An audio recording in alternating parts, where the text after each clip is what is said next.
Romeo y Julieta en un agujero de gusano, la teoría de cuerdas, el entrelazamiento cuántico, Juan Maldacena, aquí en las geometrías imposibles de la oveja eléctrica. No se lo pierda a continuación en este espacio.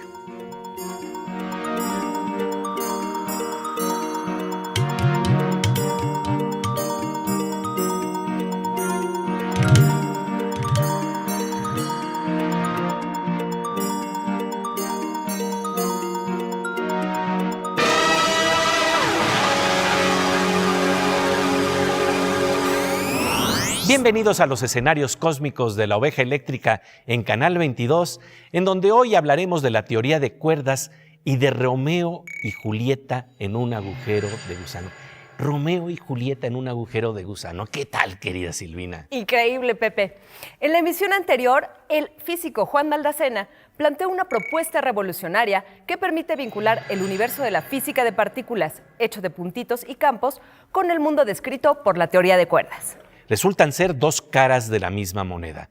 Esto representa una dualidad como la que nos enseña la física cuando nos dice que una onda puede ser onda y partícula al mismo tiempo. Esto va contra la intuición, pero es exactamente lo que sucede. Para familiarizarnos con lo que quiere decir una dualidad, veamos ahora un fragmento de una cápsula elaborada por Pepe, bajo la dirección artística de Luis Cabrera, en la que se explica este fenómeno tal y cual aparece en un interesante experimento. Lo interesante es que en el extraño mundo de la física cuántica, así funcionan las partículas subatómicas. En el experimento conocido como la doble rendija, tenemos una fuente que puede, por ejemplo, disparar un solo electrón a la vez. Tenemos una pantalla con dos rendijas y una pared en donde podemos detectar el impacto del electrón. Nuestro sentido común nos dice que la única forma en que puede llegar el electrón a la pared es pasando por una rendija o por la otra. Pero eso no es lo que vemos. Lo que vemos es que en el lugar en el que el electrón impactó, se crea un patrón de ondas. La partícula se volvió onda. Es a la vez onda y partícula. El escritor Arthur Koestler planteaba que esto es como decir que las peras son peras, excepto cuando son manzanas. La única manera de explicar esto es aceptar que el electrón no pasa por una rendija o por la otra, sino que pasa por ambas simultáneamente. El electrón está aquí y allá al mismo tiempo. Esto es muy extraño. Va contra la intuición. El físico Seth Lloyd dice que es como tirar un penalti y ver que el balón se va al mismo tiempo por los dos lados de la portería. Estamos hablando de un gol cuántico, como los que necesita nuestra selección. El futbolista no decide tirar por un lado o por el otro. Elige los dos al mismo tiempo. Tomó los dos senderos. La conjetura de Maldacena nos habla de otras dualidades sorprendentes. Así, por ejemplo, un metal superconductor puede ser la otra cara de la moneda de un agujero negro modelado por la teoría de cuerdas. En el diccionario cósmico de Juan Maldacena son equivalentes. Así, resulta que Maldacena y el físico Leonard Susskind han añadido una entrada más a este diccionario. Se trata de otra dualidad que parece inconcebible, el entrelazamiento cuántico, un fenómeno de interrelación a nivel de partículas subatómicas a pesar de enormes distancias, es equivalente a un agujero de gusano, un atajo cósmico teórico que podría vincular galaxias lejanas, regiones totalmente separadas sin remedio. En el caso del entrelazamiento cuántico, se trata de una realidad ya demostrada científicamente que implica que cuando dos partículas han interactuado entre sí, pueden mantenerse correlacionadas de tal manera que al manipular una de ellas, podemos de inmediato afectar a la otra. Si se les separa a miles de kilómetros de distancia, el fenómeno sigue ocurriendo de manera instantánea. Es una especie de bolero cuántico. Dicen que la distancia es el olvido, pero yo no concibo esta razón. Pepe Gordon conversa con Juan Maldacena sobre la conexión entre este extraño fenómeno y los llamados agujeros de gusano, mediante una imagen sorprendente.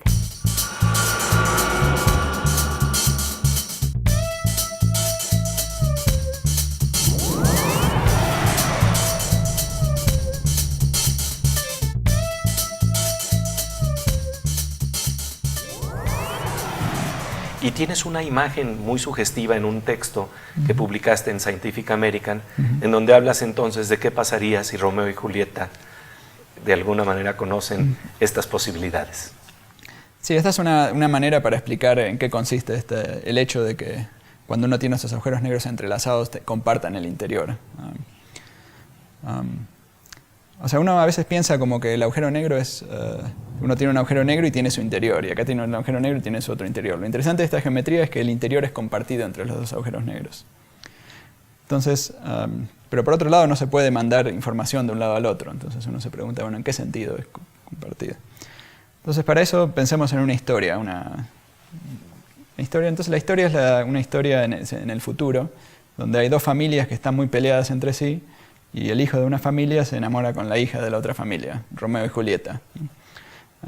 Pero las familias están muy enemistadas y mandan a Romeo, a Romeo lo dejan aquí en nuestra galaxia y a Julieta la mandan a la galaxia Andrómeda, muy lejos, millones de años luz de aquí.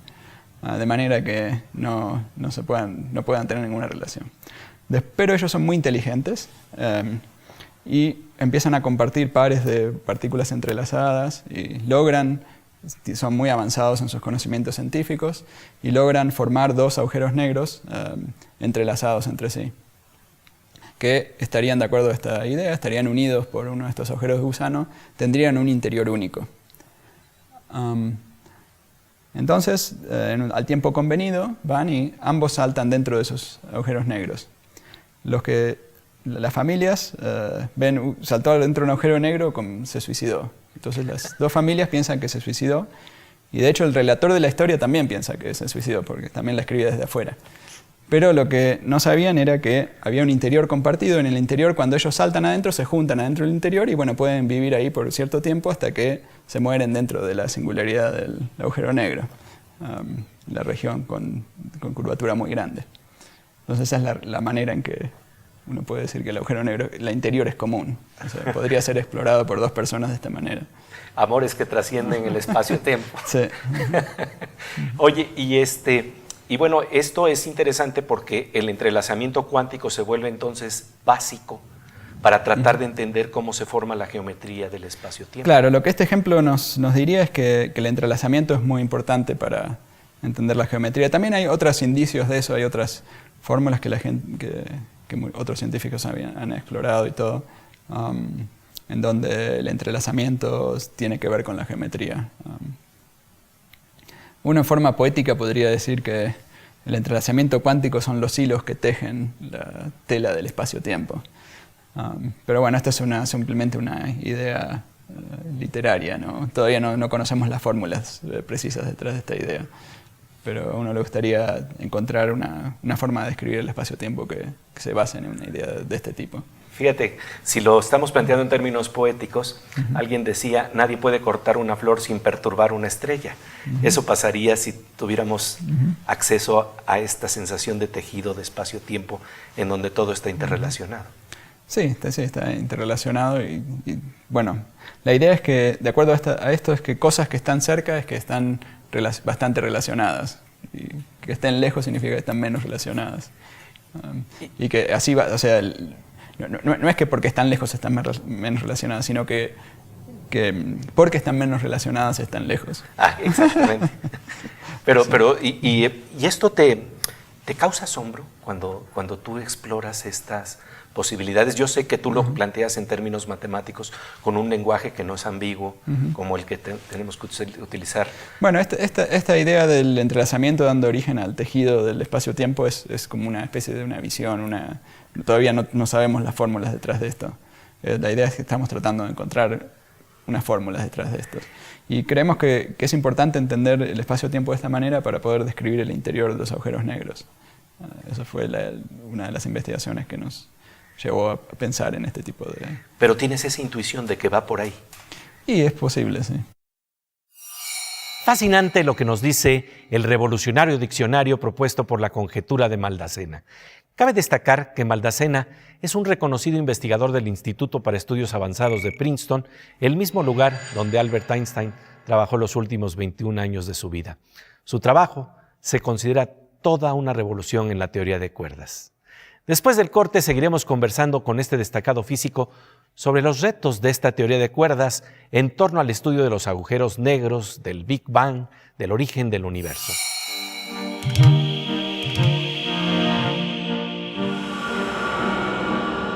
Como de rayo, estamos de regreso en los escenarios cósmicos de la oveja eléctrica, en donde estamos explorando mediante la imaginación científica y las correspondencias matemáticas los bordes mismos del universo.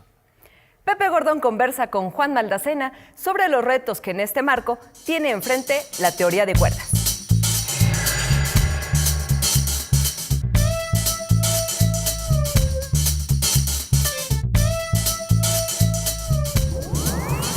Oye, y esto te lleva también a rincones de exploración de la naturaleza que son fascinantes porque uno de los grandes retos en teoría de cuerdas es pasar de la investigación de los agujeros negros, que es lo que tú nos estás planteando, que estás realizando, pero el gran reto, no digo que se está realizando y sobre todo todavía bien, sería entender el Big Bang.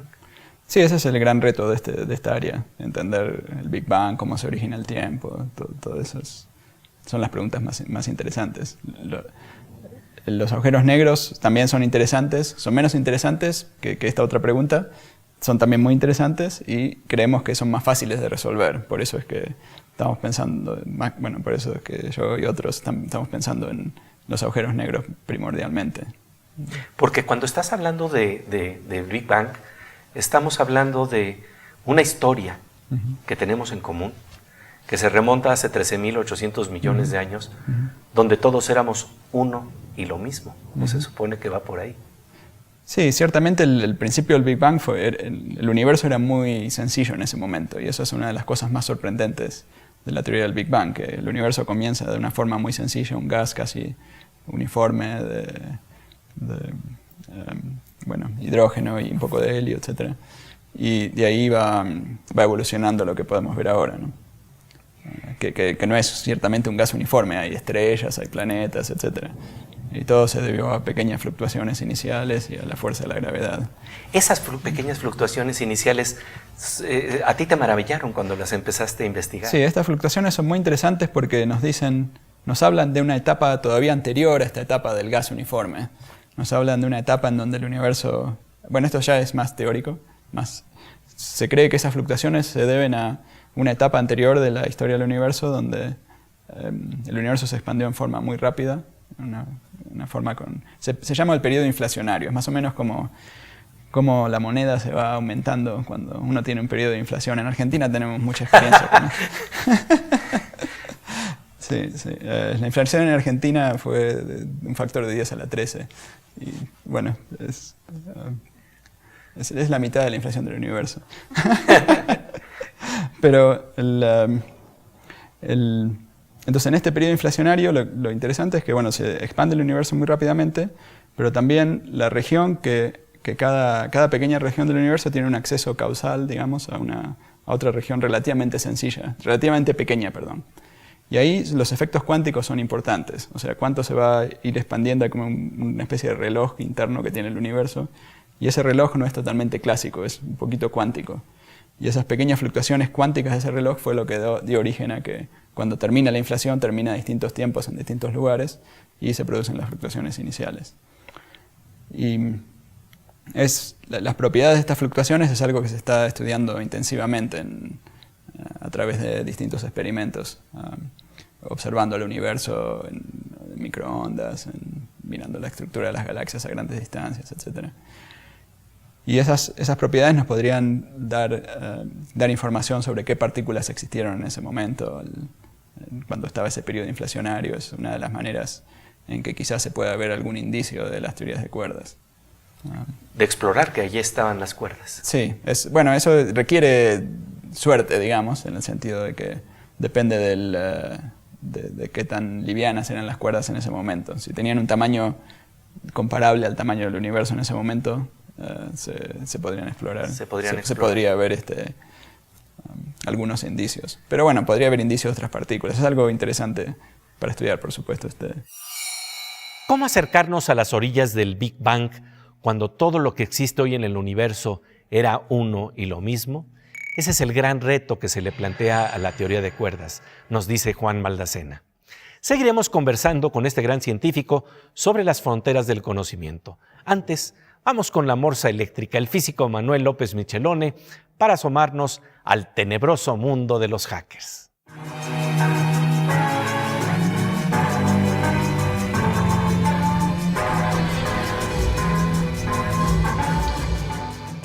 Pues querido Morsa, como siempre un gusto encontrarnos aquí en La Oveja Eléctrica. Gracias, Pepe.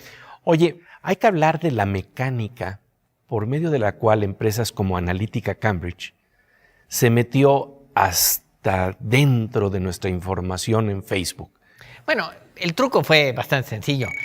Hay esas aplicaciones que te preguntan qué tipo de libro eres en el mundo real. Pero cuando quieres usar esa aplicación, te ponen un botón, te dice, tienes que inscribirte con Facebook para poder usar la aplicación y le estás dando permiso a que use tu información. Bueno, ¿por qué la gente acepta? Primero porque le gusta Facebook y jugar con las aplicaciones que hay, está bien. Pero por otro lado, es un buen truco porque le estamos dando acceso a nuestros datos privados porque no le damos mucha importancia a los datos privados. Ahora, Facebook debería poner alguna advertencia diciendo, cuidado, estás dando información, estás dándole chance a alguien que tenga la información privada de tu cuenta. Cuidado con eso. De hecho, en la próxima emisión te vamos a invitar a que nos digas cómo se hace la ingeniería de datos para extraer información que puede ser valiosa en términos políticos, precisamente de aquello que nosotros ponemos en nuestras redes sociales. Como siempre, un placer encontrarte aquí. Gracias, Pepe. Y bien, nosotros volvemos enseguida a La Oveja Eléctrica, en donde estamos conversando con el físico Juan Maldacena sobre lo que explora la imaginación científica en torno a los misterios del universo.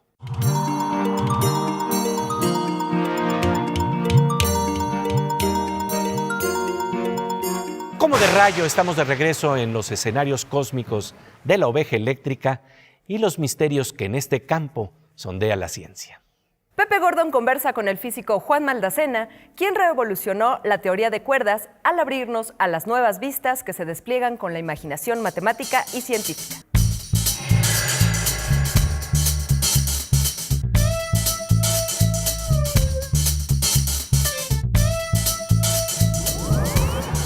Y este es el gran reto que hoy en día estás tratando también de atacar, porque lo que planteas que me parece importante es que lo fundamental en la ciencia son las preguntas.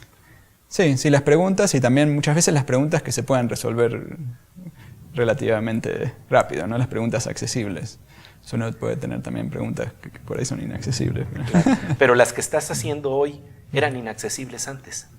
Y uno siempre va tratando de avanzar las fronteras del conocimiento, ¿no? Tratar de ir expandiendo y preguntas que antes eran inaccesibles ahora no lo son y así. De eso se trata la ciencia, ¿no? Cada generación tenemos la responsabilidad de expandir un poco más la frontera del conocimiento. Y cuando estamos en esos territorios, llegamos también al problema del misterio de cómo funciona la naturaleza, cómo funciona el universo. ¿No hay una reverencia y asombro ante lo que estudias? Sí, realmente el universo parece ser...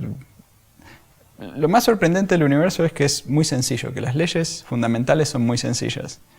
Y es sorprendente cómo leyes tan sencillas pueden dar origen a estos efectos tan diversos, importantes, variados que tenemos en nuestro universo, ¿no?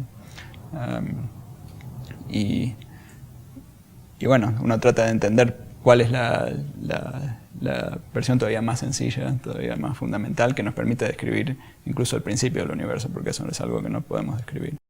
Cuando llegas a estos niveles, llegamos también a una pregunta que tiene que ver con la reverencia, pero desde otro mirador. No es el mirador de la ciencia, es el mirador del asombro religioso. Háblanos precisamente cómo se da esta experiencia en tu caso, porque tienes el asombro que te produce la ciencia y tienes el asombro que te produce la fe. ¿Cómo se concilia? Bueno, la fe consiste en creer que hay un Dios, que hay una inteligencia superior y que hay un motivo de existencia de este universo, un propósito. Y ese propósito incluye que, en cierto sentido, Dios nos da la posibilidad de crear, o sea, de crear el universo y mejorarlo, digamos. No hizo trabajo completo, sino que nos dice que nuestra tarea es mejorarlo y completarlo, digamos. nos deja como ejercicio de mejorar el mundo, mejorar las cosas. Esa es una visión. Esa es una visión importante que de alguna manera no está tampoco ajena a la del Dios de Einstein, que era el Dios de Spinoza, y que tenía que ver con la inteligencia y tenía que ver también con el ejercicio del intelecto y luchar contra la ignorancia. Sí, no, todos esos son aspectos importantes, ¿no? Pero también yo creo que Dios también tiene en cuenta nuestras personas. No creo que sea muy impersonal, digamos. Ajá. Que de alguna manera tiene en cuenta también nuestras personas. Y que a través de las personas es como uno puede ver las imágenes mejores de Dios, ¿no? Ah, qué bonito, verse reflejado en el espejo del otro, verlo sagrado, reflejado en la mirada del otro. Sí, no tanto, bueno, puede uno también verlo en estas cosas distantes del universo, pero quizás más importante sea lo otro. Pues Juan Maldacena, de verdad, agradecemos muchísimo tu presencia en La Oveja Eléctrica y esta visión que ensancha, aunque sea 1 milímetro nuestra mirada, y que nos hace acercarnos a la imagen de un universo inconcebible, pero que sin embargo estamos tratando de alguna manera de imaginar, de explorar y de mejorar, porque tú al final del día nos has planteado esto. Sí. Bueno, mucho gusto y hasta la próxima entonces. Muchas gracias, de verdad. La presencia entrañable de Juan Maldacena en La Oveja Eléctrica. Notable su humildad y generosidad. El diccionario de Maldacena permite vincular modelos de la naturaleza que parecían no tener relación, dualidades aparentemente irreconciliables y que resultan ser 2 caras de la misma moneda. Así, mediante la imagen de Romeo y Julieta en un agujero de gusano, Maldacena apunta a la idea de que en lo cercano puede estar la clave de lo que consideramos lo más lejano. Esto me deja pensando que tal vez, entre todas las dualidades que nos asombran, la que más deberíamos explorar y tratar de entender es la que se expresa en la ecuación entre el yo y el otro, la formulación a la que aspira cierta poesía como la de Octavio Paz, que dice: a donde yo soy tú, somos nosotros. Ese espacio en donde tal vez se abren simultáneamente el misterio de las estrellas y galaxias, las geometrías del polvo enamorado que nos forman y las cuerdas entrelazadas en Romeo y Julieta. Un privilegio la presencia de Juan Maldacena en La Oveja Eléctrica. Y ya que estamos hablando de poesía y ciencia, se oyen los pasos de nuestra querida compañera Miriam Moscona.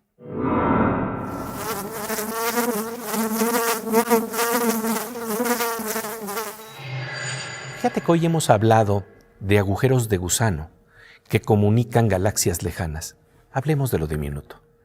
Hay una sociedad que se llama la Sociedad de Investigación de los Materiales que convoca cada año a un concurso científico que se llama Science as Art, Ciencia como Arte, donde se invita no a fotógrafos, aunque también, sino a científicos a registrar imágenes únicas que en escala de 1 nanómetro. Lo que vamos a ver hoy son esta locura de imágenes. Vamos a ver de qué se trata. Claro que sí. Una bola de estaño tratado con hidróxido de potasio se alza sobre pirámides de silicio.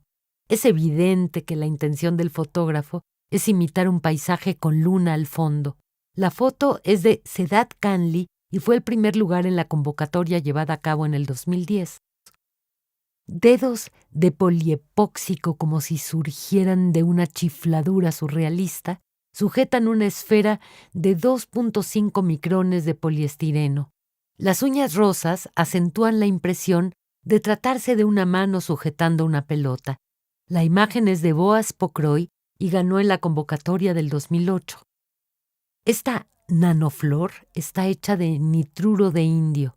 Fue sintetizada utilizando una técnica llamada crecimiento epitaxial por haces de luz moleculares, utilizando indio puro y una fuente de nitrógeno llamado ácido hidrazoico. Esta nanoflor pertenece a un trabajo de Pai Chung Wang y también tuvo un primer lugar. Todo este material fantástico pertenece al mundo de la nanociencia. Desde lo increíblemente diminuto hasta la majestuosidad de las galaxias, se da el viaje cósmico de la oveja eléctrica. Y dentro de este viaje, ahora nos vamos a los cantos cuánticos de Fernando Rivera Calderón.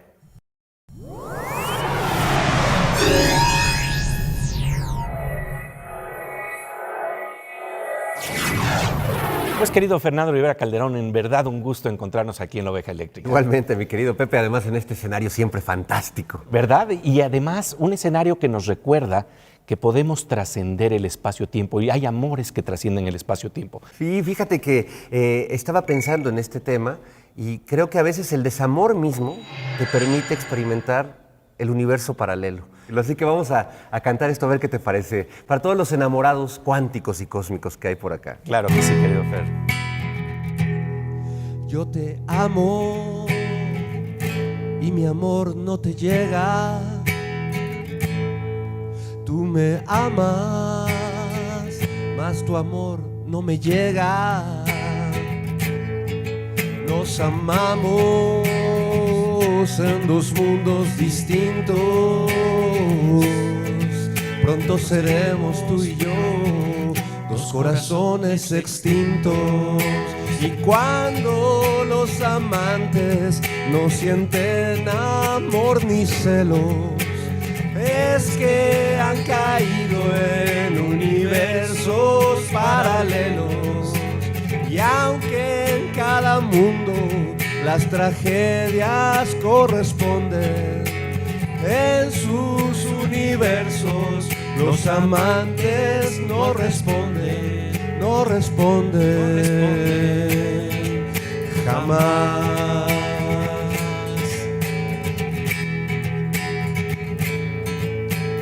Ay de aquel amor, el de Julieta y de Romeo. Hoy sus corazones ya son piezas de museo. El amor aquel al que cada uno le hizo un templo, hoy tan solo llora en otro espacio y otro tiempo.